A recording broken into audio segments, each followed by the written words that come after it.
Hola, ¿cómo están? El día de hoy les vengo a mostrar una serie de partes sobre una entrevista que se le realizó a la doctora en educación, Mariela Guerrero, y al doctor en educación y sociedad, Antonio Cabrera. El tema, digamos, central de esta entrevista era de cómo deberíamos formar sujetos políticos para la paz.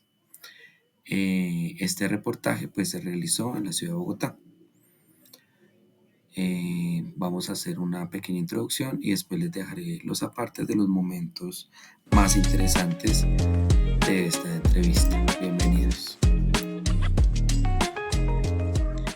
Listo, pues mi primera inquietud es, ¿cuál es su comprensión sobre el significado de formar sujetos políticos para la paz en el contexto territorial de Bogotá principalmente? Bueno, pues la comprensión para formar sujetos históricos y políticos. Yo le agregaría histórico a esa parte de sujetos políticos. Y lo enmarcaría particularmente pues, en dos escenarios de Bogotá, que es la escuela territorializada en un sector específico, que es donde yo trabajo, y la Universidad Pedagógica Nacional.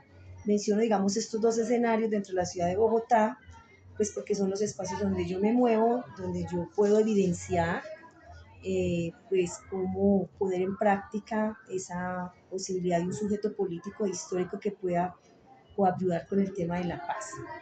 ¿Cómo lo comprendo? ¿Cómo comprendo esa formación de ese sujeto político en pro de poder construir una paz en este territorio?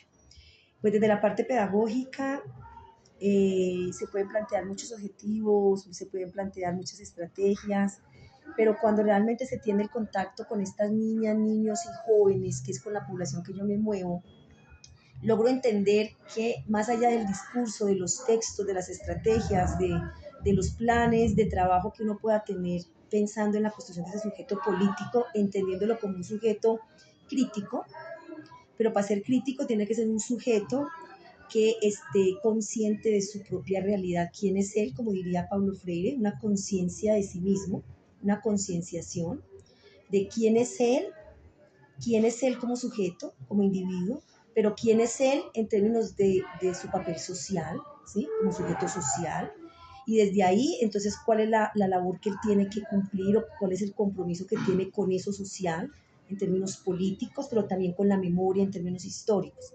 Entonces, cuando se trabaja con estos niños, niñas y jóvenes, tanto en la universidad como en el colegio, definitivamente la comprensión pasa es por la vivencia de cada uno de ellos y de ellas, en el acercamiento concreto y directo, cuando ellos hablan de su vida, cuando ellos expresan de lo que es la ciudad para ellos, cuando ellos manifiestan sus experiencias, incluso atravesando la ciudad en un transmilenio, cuando ellos plantean que no tienen con qué comer o que no tienen con qué pagar un pasaje, eso va evidenciando una relación que tienen ellos pues consigo mismos y con lo que podría llamarse la paz, porque para ellos, yo puedo decirles a ellos qué es la paz y cómo se puede conseguir la paz desde el amor, desde el afecto, desde la alteridad, desde comprender lo negativo de la violencia y de la guerra, pero si me alejo de la realidad que ellos viven, estaría hablando por fuera de una comprensión y se quedaría en un discurso.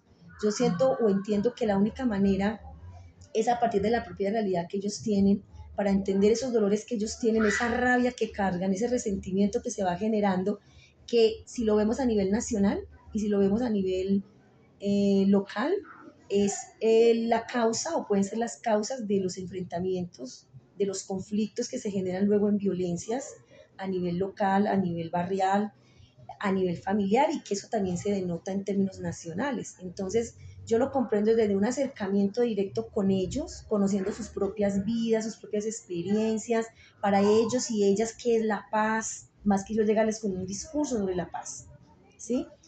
Desde ahí lo comprendo, que ellos sean capaces críticamente para que logren entender su papel de transformadores, porque un sujeto político e histórico que tiene memoria, que le interesa la memoria histórica de este país, debe ser capaz no solo de conocer, no solo de comprender, no solo de analizar, tiene que ser capaz de transformar.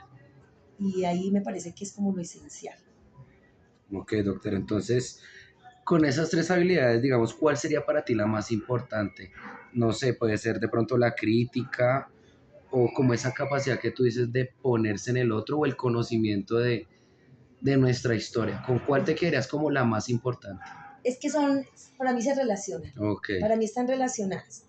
Para mí lo uno sería muy difícil sin lo otro, aunque yo me puedo quedar con lo crítico, y lo crítico no necesariamente me lleva a lo transformador.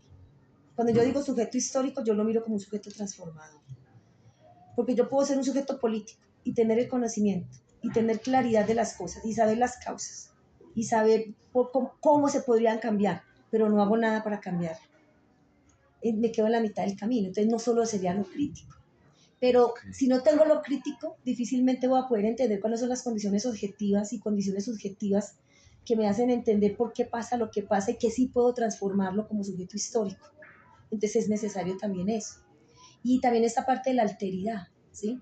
En la medida en que soy capaz de ponerme en el lugar del otro. Yo no, de pronto no he sufrido la violencia, supongamos, o no entiendo o entiendo que violencia solo es cuando es una violencia física y entonces como no la he sufrido, creo que no la he sufrido. Sí, es cierto.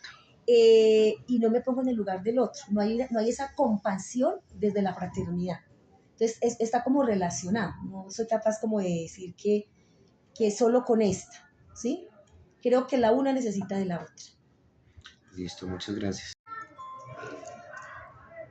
Bueno, vamos a empezar con la primera pregunta. Entonces, ¿cuál es su comprensión sobre qué significa formar sujeto político para la paz en el contexto bogotano donde nos encontramos? Bueno, lo que pasa es que el problema de la construcción de subjetividad eh, se ha incorporado casi que a todos los ámbitos de la educación. Ahora se trata de justamente de eso, ¿no? Pero debemos tener en cuenta que no siempre nos hemos referido a los individuos que transitan la escuela como sujetos, sino que en determinado momento, pues, algunas tendencias analíticas los consideran, pues, actores, ¿no?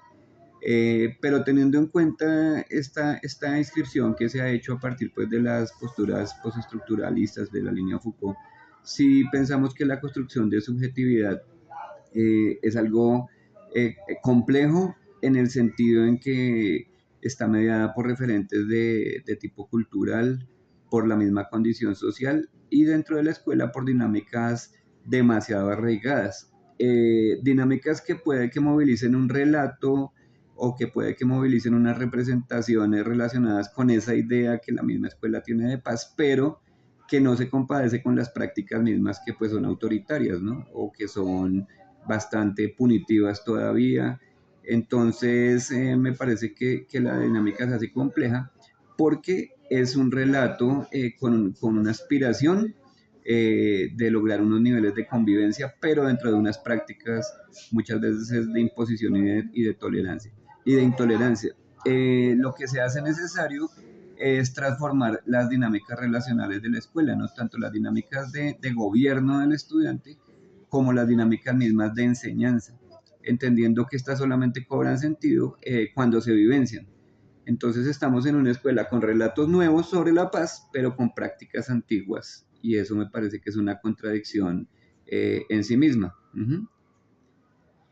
Ok, digamos que dentro, digamos, bueno, como en todas esas cuestiones y análisis, ¿qué capacidades o habilidades necesitamos para que ese sujeto político nos ayude en el contexto, digamos, de Bogotá y de Colombia a construir paz? ¿Cuál sería como la habilidad que usted dice más importante?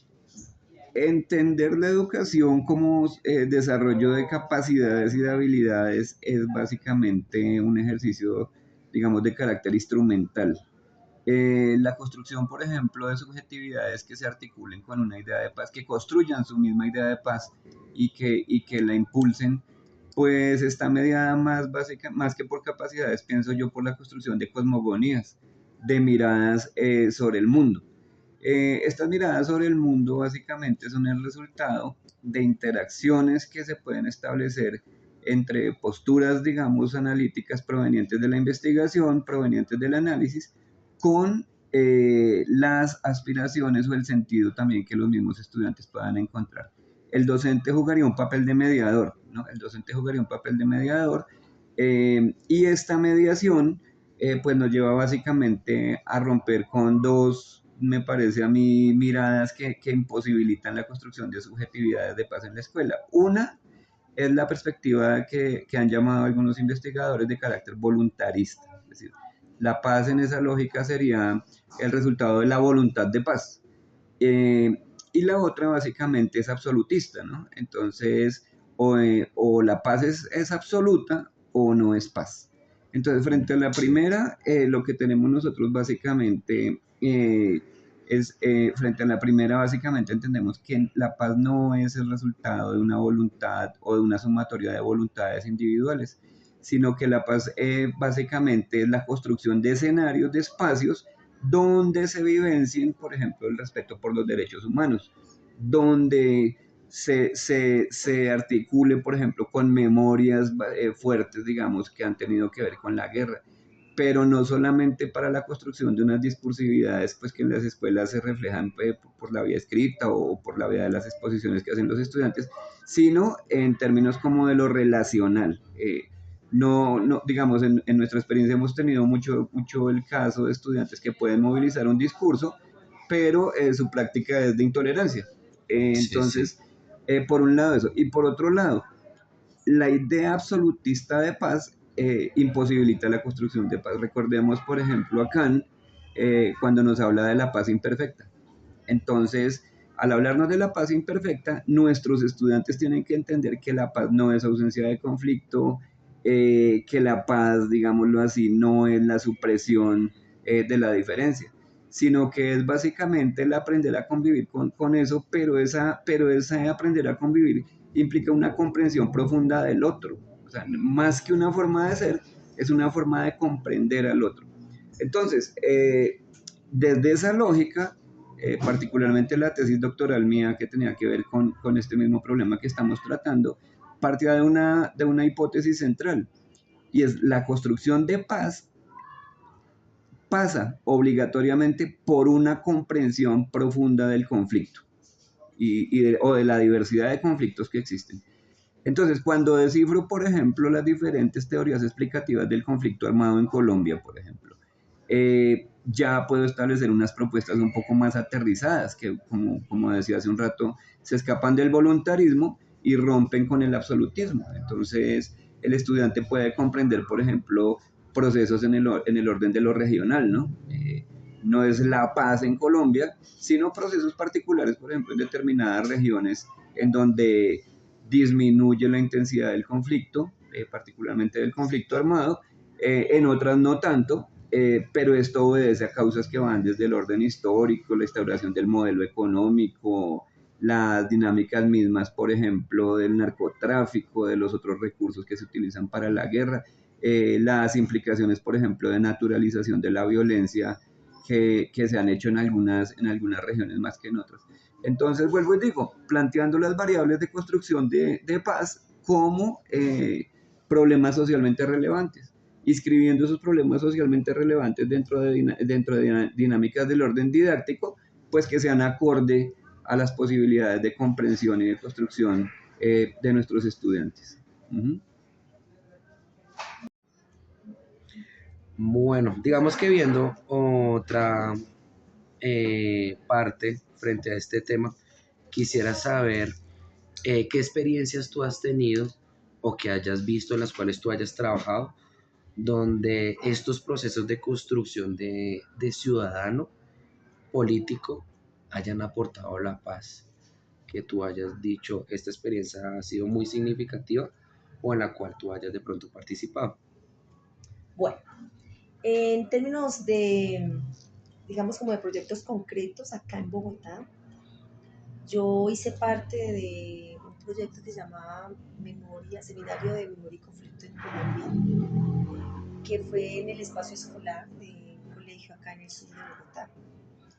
Este lo hicimos con la intención, era básicamente con los grados de 10º y 11 en el área de ciencias políticas.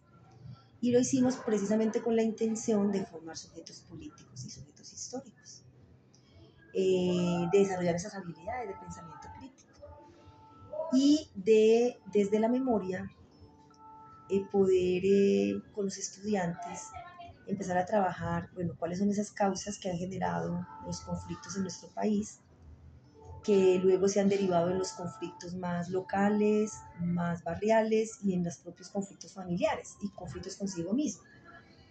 Era, además de poder conocer esas causas, poder conocer acontecimientos que en la memoria no tan lejana de nuestro país, que los chicos y las chicas pudieran saber que eso pasó, ¿sí? Y que eso no pasó hace 1000 años, sino que pasó hace 50 años, 60 años, 100 años, que sus abuelas, sus bisabuelos, sus papás involucran a su familia, a su entorno más cercano, como parte también de esa historia. Además de conocer lo que pasó y poder entender las causas, hacer una relación con el presente. Bueno, eso que pasó y las causas que originaron esos conflictos de guerra, cómo se están viviendo hoy y cómo lo vives tú como persona y cómo lo vive tu familia y cómo se vive en el barrio, cómo se está evidenciando en la convivencia del colegio. Y desde ahí, bueno, ¿qué se ha hecho para que esto cambie? Entonces, los intentos de procesos de paz en el país, y lo aterrizábamos a, bueno, y en el barrio, ¿qué pasa con las bandas? ¿Qué pasa con la violencia en el barrio? ¿Quiénes actúan para que se generen procesos de conciliación y de regulación de conflictos? Bueno, y en el colegio, ¿cómo se resolucionan los conflictos en el colegio? ¿Cómo es el problema de la convivencia y cómo se afronta?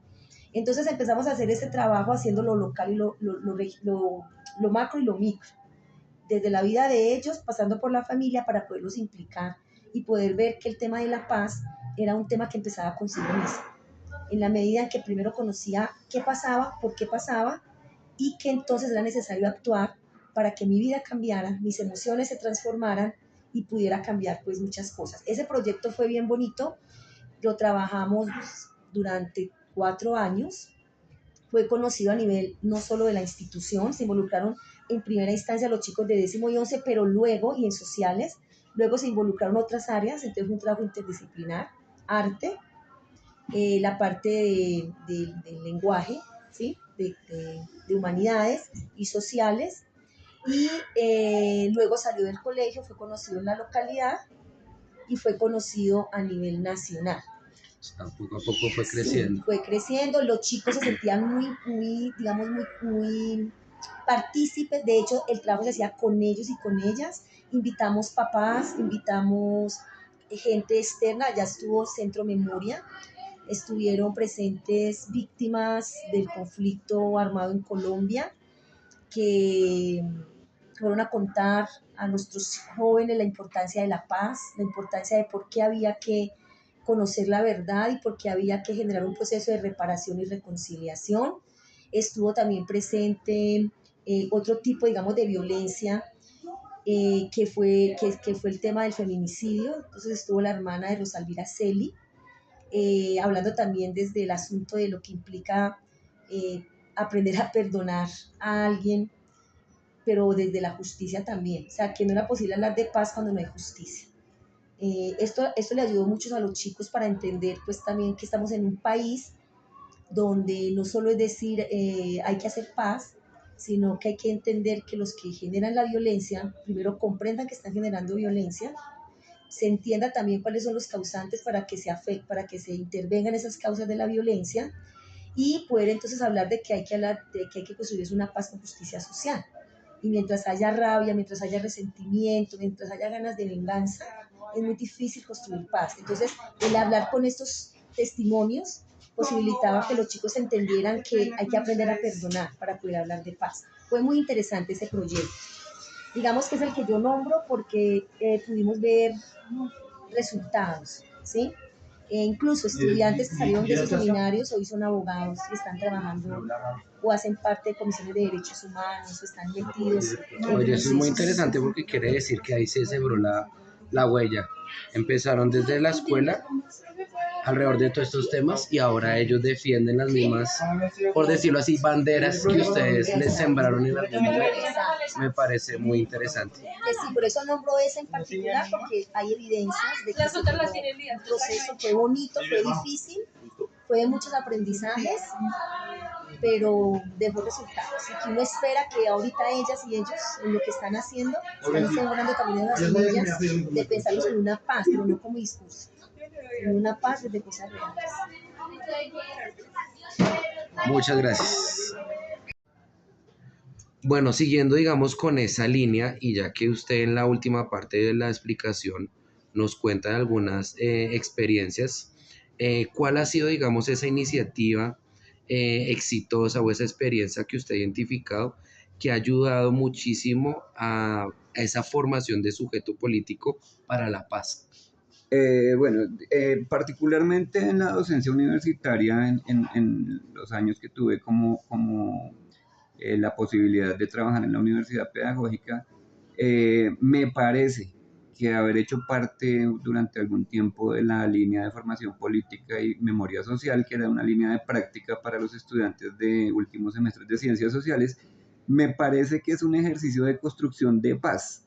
Me parece que, digamos, nos permite evidenciar que los procesos de recuperación de memorias sobre el conflicto armado nos permiten entender las aspiraciones de las comunidades, nos permiten entender las mismas significaciones que tiene la violencia para las comunidades, nos permiten entender la mirada que las comunidades víctimas del conflicto armado han tenido sobre las políticas públicas de los diferentes gobiernos. Entonces, en esta medida, me parecía un proceso bastante interesante, formativo para esos docentes que estaban, digamos, en ese momento haciendo su práctica. Y entonces ahí pues la conclusión es que no puede haber paz sin verdad y que la memoria, los ejercicios de recuperación de memoria cuando se depositan en un plano pedagógico y formativo, generan unos saldos bastante positivos. En el colegio como docente de secundaria que he sido, pues particularmente se hizo una experimentación para la doctoral que tenía que ver con unos dispositivos de comprensión del conflicto armado a partir de la imagen.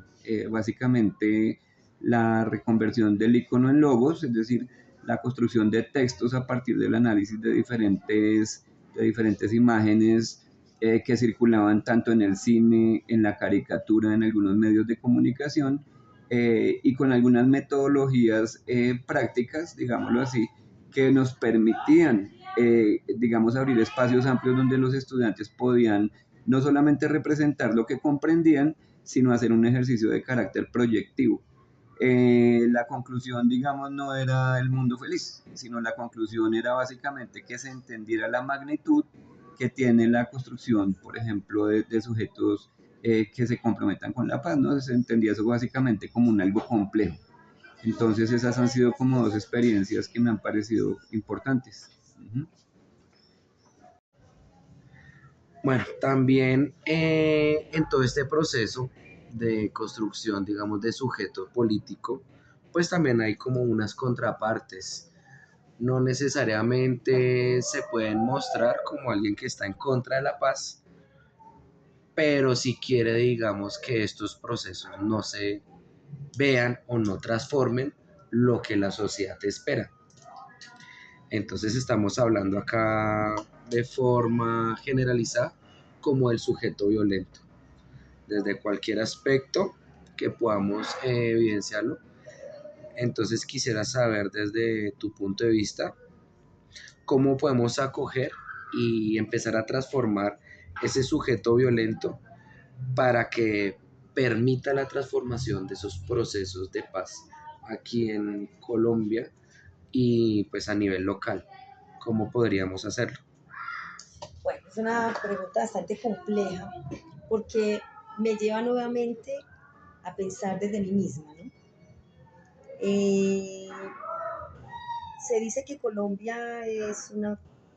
como país ha logrado tristemente construir una cultura de la violencia, o se ha generado una cultura de la violencia que permea absolutamente todos los espacios de la sociedad. Y acá, independiente de si lo vamos a hablar de estratos sociales, independiente de los estratos sociales, o independiente de los niveles académicos, o independiente de las instituciones. Es una cultura que está permeada, que permea todos los espacios, una cultura de la violencia, entendiendo la violencia como no solo la violencia física, porque la violencia física pues es la que uno logra evidenciar con más claridad, es la que uno señala más fácil. Acogerlo, digamos, desde el espacio escolar, pues como maestra todo el tiempo se acogen, porque llegan al espacio. La escuela es un espacio de contención. Es un espacio de contención, en este caso, de jóvenes y de niños, pues que tienen que estar en un espacio por un tiempo determinado. Pero esas niñas, esos niños y esos jóvenes llegan a este espacio de contención, a este espacio educativo, cargados de una historia. Vienen atrás ahí con su maleta y su maleta viene cargada de dolores, viene cargada de rabia, viene cargada de historias. Esas historias familiares que a la vez están cargadas también de otras historias familiares y llegamos a una historia nacional, ¿sí? De desplazamiento forzado, de asesinato, de maltrato intrafamiliar, de asuntos de bandas, etcétera, etcétera. Entonces, esas niñas, esos niños, pero ahí también, cuando decía espacio de contención, voy a ser un poco drástica, también sería entonces un espacio de contención para muchas personas que nos dedicamos a ser maestras y maestros, que también estamos en este espacio, o como dice Silvia Duchaski, transitamos y habitamos este espacio escolar y vamos dejando nuestra huella. Y también estos maestros y maestras, estos directivos, estos funcionarios que están en este espacio escolar, transitándolo o habitándola, también tienen sus historias y vienen cargados de ellas. Y son historias también violentas en muchos casos. Entonces, estamos acogidos todos ahí. ¿Cómo desde ese acogimiento, que a veces no es voluntario, sino que es forzado, se puede hacer entonces, primero, entender que estamos cargados de violencia? Dos, empezar a desmembrar o a visibilizar qué tipo de violencias. ¿Por qué la rabia en la que como contesta el niño? ¿Por qué en la manera en que mira? ¿Por qué en la manera en que su cuerpo se mueve y se expresa? ¿Por qué el maestro cuando llega al aula expresa cierto tipo de cosas? ¿Por qué el directivo se manifiesta como se manifiesta ante los maestros? ¿Por qué los papás llegan peleando? Hay que empezar a desmembrar. ¿Por qué? Sería uno de los elementos. Acogemos porque están aquí. Digamos que nos queda fácil porque estamos en la escuela. Entonces llega la población. Hay un acogimiento de esa violencia. Hay que hacerla visible. Hay que empezar a desmenuzar. Bueno, ¿qué violencias? Porque lo hemos manifestado en los comportamientos, en los discursos, en las palabras, en el cuerpo. Entonces, ¿qué es lo que pasa? Para entender que hay diferentes tipos de violencias que están ahí en esos cuerpos, que hay diferentes causas que generaron esas violencias. Hablar con esas personas, entender un poco de su vida, es decir, hacer un trabajo muy personalizado, que se dificulta en la escuela, porque la escuela es masiva. Aquí hay población, digamos, masificada, que a veces impide poder personalizar. Casi siempre impide personalizar. Sin embargo, con unos ojos agudos de un sujeto político, de un sujeto histórico maestro, en esos 40, 80 mil, uno logra evidenciar, más en unos que en otros, esos rasgos que uno puede denominar violentos. Y empezar a trabajar con esa persona. Entender un poco su vida, hacer un poco como la radiografía, la fotografía, recuperar su historia para poder entender qué es lo que genera la violencia, porque si no, yo podría hacer muchos talleres en la Semana por la Paz, desde enero hasta todo el año escolar, pero resulta que y el niño la puede hacer, el joven la puede hacer, el maestro la puede hacer, pero no cambia nada en su vida. Entonces es acercarme a esa parte individual, a esa parte más emocional. ¿Por qué hablas así? ¿Por qué te expresas así? ¿Por qué te manifiestas de esta manera? ¿Por qué tu cuerpo se mueve así? Y poder desde ahí, sin ser psicólogo ni hacer terapia, poder comprender unas razones que es a las que les tengo que trabajar. Yo tengo que empezar con ese joven o con esos estudiantes a desestructurar. ¿Qué? Esos elementos que le han generado a él la rabia que tiene y que esa rabia la que lleva a que sea violento. Porque es que lo maltrataron. Porque es que está todo el tiempo solo y no ve sino todo el día videojuegos de guerra. Porque es que su barrio es un barrio donde quienes mandan es las bandas, entonces todo el tiempo. Porque es que solo se crió con su mamá y su mamá le tocó, bueno, X, Y, Z, ¿sí? Poder desestructurar para poder entonces empezar a hablar, vamos a sembrar unas nuevas maneras de relacionarnos. Y que, por ejemplo, cosas concretas, entre los chicos en vez de darse un golpe, se den un abrazo, pero ellos se ríen, ellos se burlan. Les Sí, no parece lo tomas en ridículo, serio, sí. ¿sí? Ay, oiga, pero hacen un puño, se lo dan muy fácil. Poderles escribir una carta de amor a su familia y les da pena. La escriben, pero dicen, yo no soy capaz de entregársela. Pero cuando pelean con la mamá, con el hermano, salen palabras ofensivas sin ningún filtro, pero cuando voy a decir una palabra afectuosa me cuesta. Entonces hay muchos ejercicios que se pueden hacer desde el aula, pero primero conociendo y desestructurando un poco, por lo menos, si no podemos persona por persona, sí por lo menos el contexto barrial. Bueno, quiénes somos, de dónde venimos, cuál es más o menos la tipología, la cartografía, cuáles son los sitios, los lugares, las personas, las formas de ser del barrio que más o menos configuran la forma de ser de las personas que están en esta institución, por ejemplo, ¿sí? Para poder mirar por dónde se va desestructurando. Porque si no se desaprende, es muy difícil aprender cosas nuevas. Y no se desaprende si no hay una concienciación de sí, ¿sí? Y eso implica dolores, eso implica rupturas, eso implica ser autocrítico.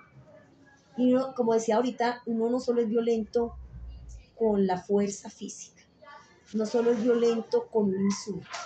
Por ejemplo, los maestros, los intelectuales, los políticos, a veces usamos unas violencias muy simbólicas, que son violencias, donde tú con un chiste, comillas, con un comentario, con una lectura, con una frase, tú eres agresivo, tú amenazas, tú violentas.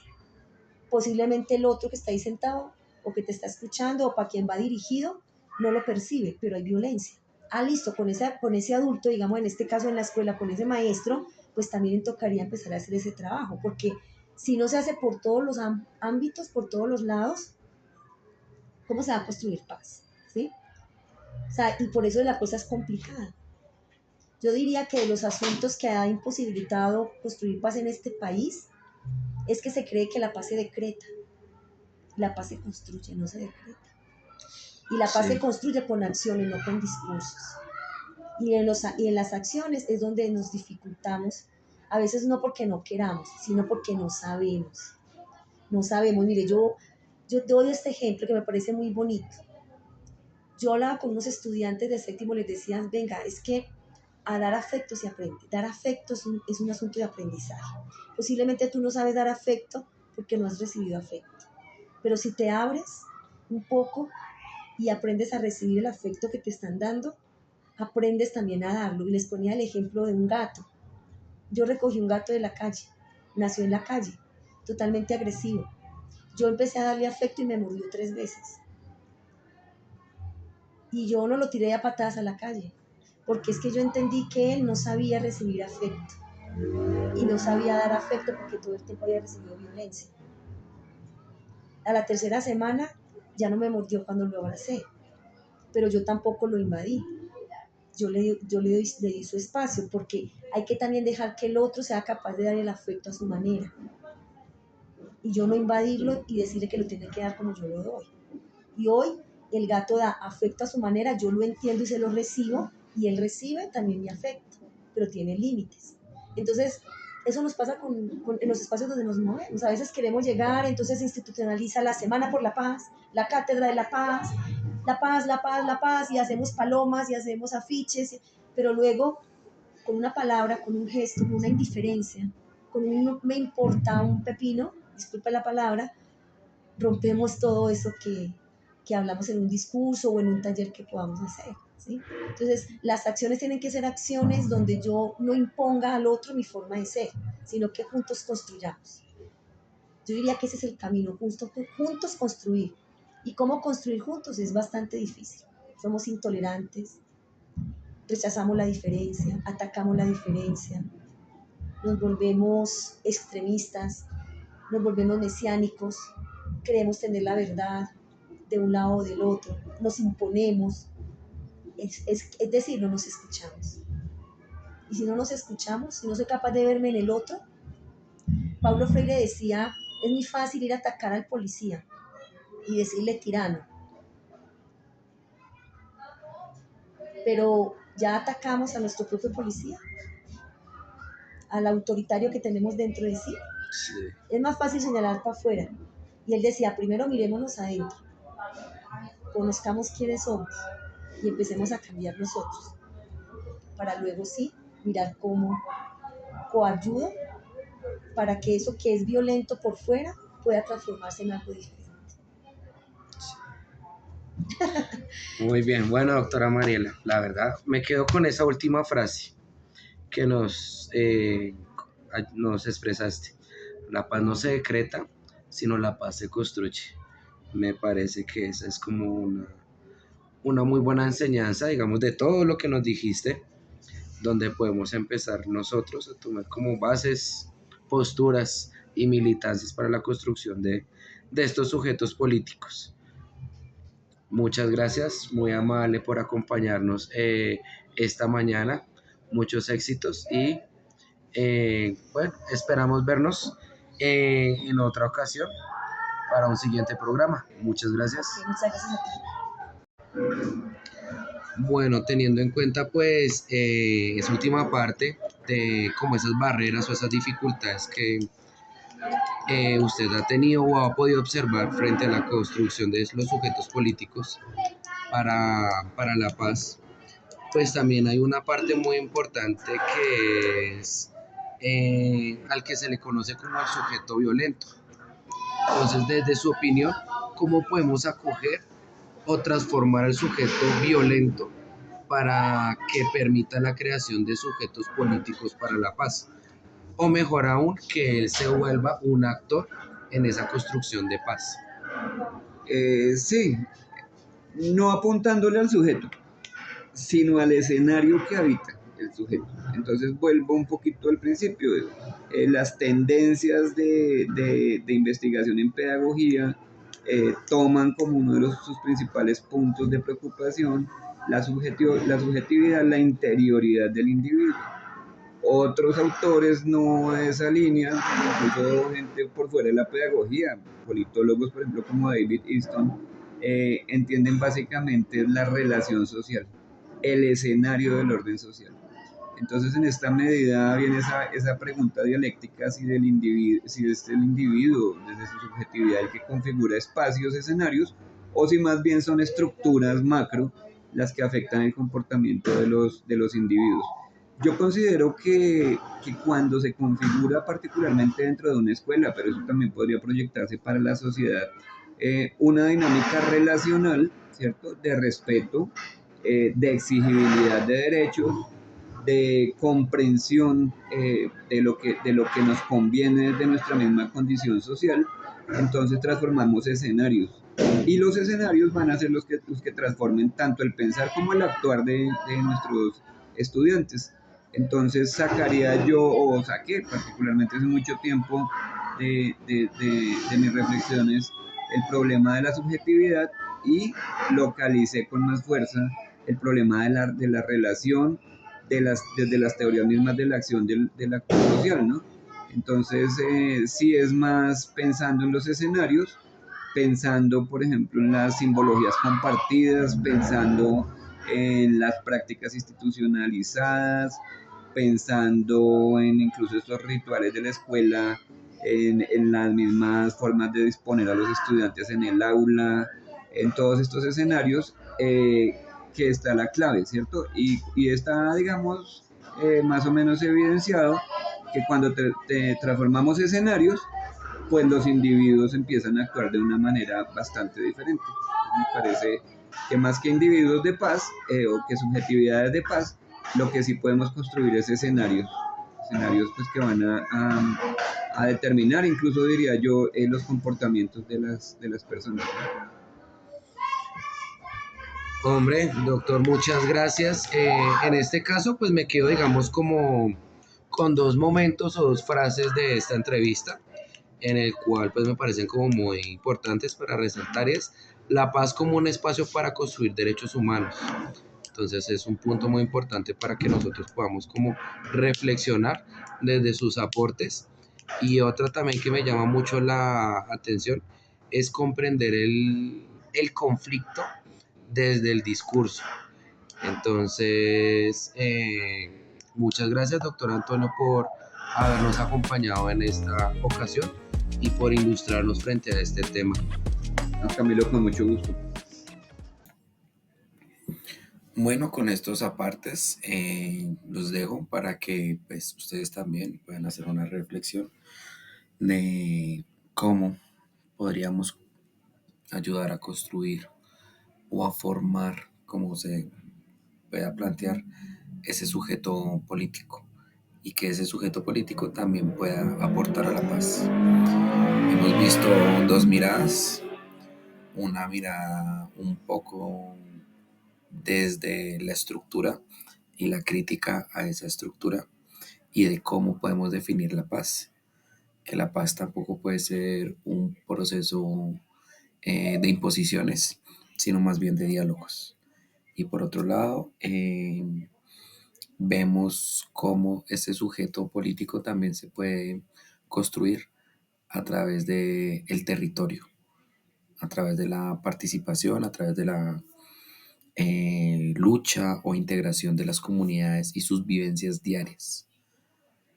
Es importante tener pues en cuenta estas dos ideas para empezar nosotros como educadores, futuros educadores o personas que están en estos contextos, cuáles son nuestras banderas y cuáles van a ser nuestras luchas, cómo podemos acoger a la comunidad y que todas estas grandes experiencias que en este caso, en esta entrevista nos relataron, no se queden en la academia, como algunos de ellos lo dijeron, sino que permeen a las comunidades y a las personas.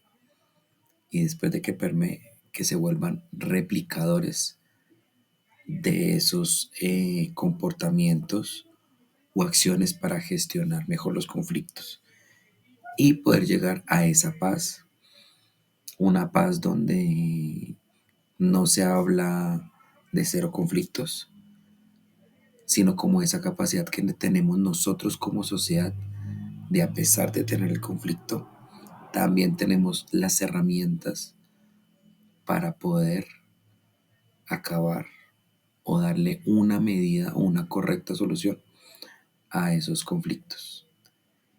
Entonces, muchas gracias por escucharnos y nos veremos en una próxima ocasión.